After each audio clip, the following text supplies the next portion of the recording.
Okay, so let's take a look at this problem right here. I have the integral of x cubed minus 6x squared plus x minus 5 all over the quantity x minus 2. And if I'm anti-differentiating, then I need a technique to deal with this fraction, because remember there is no quotient rule or anything like that for anti-derivatives. So what I need to be able to see is that the power in the numerator is greater than the power in the denominator. So I'm going to go ahead and divide this binomial of x minus 2 into the numerator. And how that works is you have your choice between either synthetic division or long division. Long division will work all the time. Synthetic division will work if you have something like what I have here, something like x minus c. So I'll go ahead and show you synthetic division. This is how I show it. It is a 2, so I'm going to use a 2 in the synthetic division. And then I put all of the coefficients of the numerator in perfect descending order. So it would be 1x cubed, negative 6x squared, 1x, negative 5. And then you carry this down and multiply. This is your multiplier. So 1 times 2 is 2.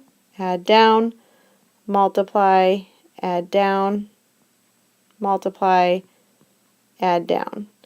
And this is actually the polynomial that I have in my problem. So what I should see is instead of this integral, I have the antiderivative of, these are my coefficients. So this, for example, would be my x squared.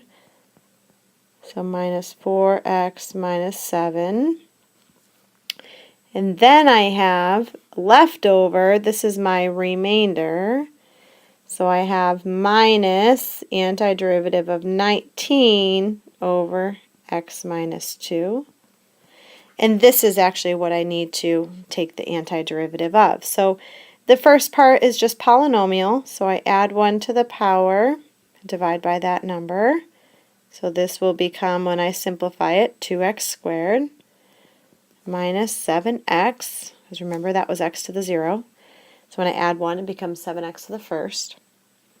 And then this one here, it's going to be a form of u substitution. So if I let my denominator be u, du then is just dx. Well, here is the du portion then.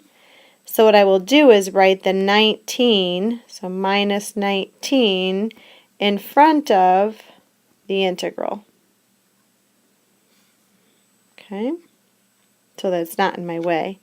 And then hopefully you remember that the du over u, that is natural log, because if you write it as u to the negative 1, when you add the 1 to integrate it, you get u to the 0, which you might not think is a big deal, but then you have to divide by the 0, so that is a big deal.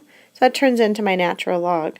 So I really have x cubed over 3 minus 2x squared minus 7x minus 19 natural log of u, which is x minus 2. And remember, you need absolute value to contain the whole domain of the original, plus c. I hope you found that helpful.